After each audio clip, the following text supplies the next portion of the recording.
Well, good morning. There was a huge time jump between my last post of how to edit Sunday Social PSDs, but this is the second part to that first tutorial.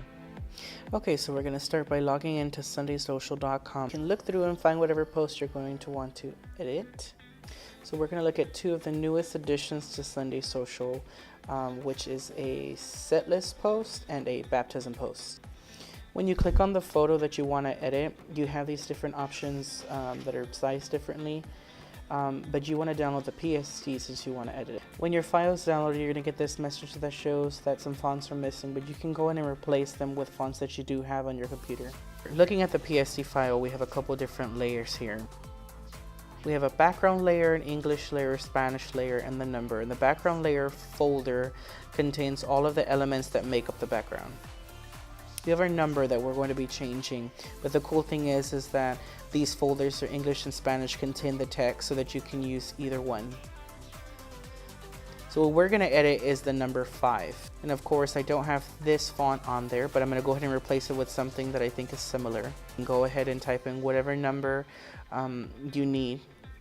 Once you have everything set to the way you want, you can go in and save. You're going to click File, Save As, and any file that you need, but usually I use a JPEG when I'm going to post on social media. Once you've done that, it's ready for posting. So let's take a look at the Sunday setlist post that was recently introduced. The layers in this PSD are the same as the last one we worked with, so we have English, Spanish, and the background folder. We're going to be working with the English text. So when I come in to edit the text, to edit the set list, I don't have the font. And so it automatically changes it to something that my computer already has. So at this point, all I have to do is to go in and type in the songs that we'll be singing this weekend.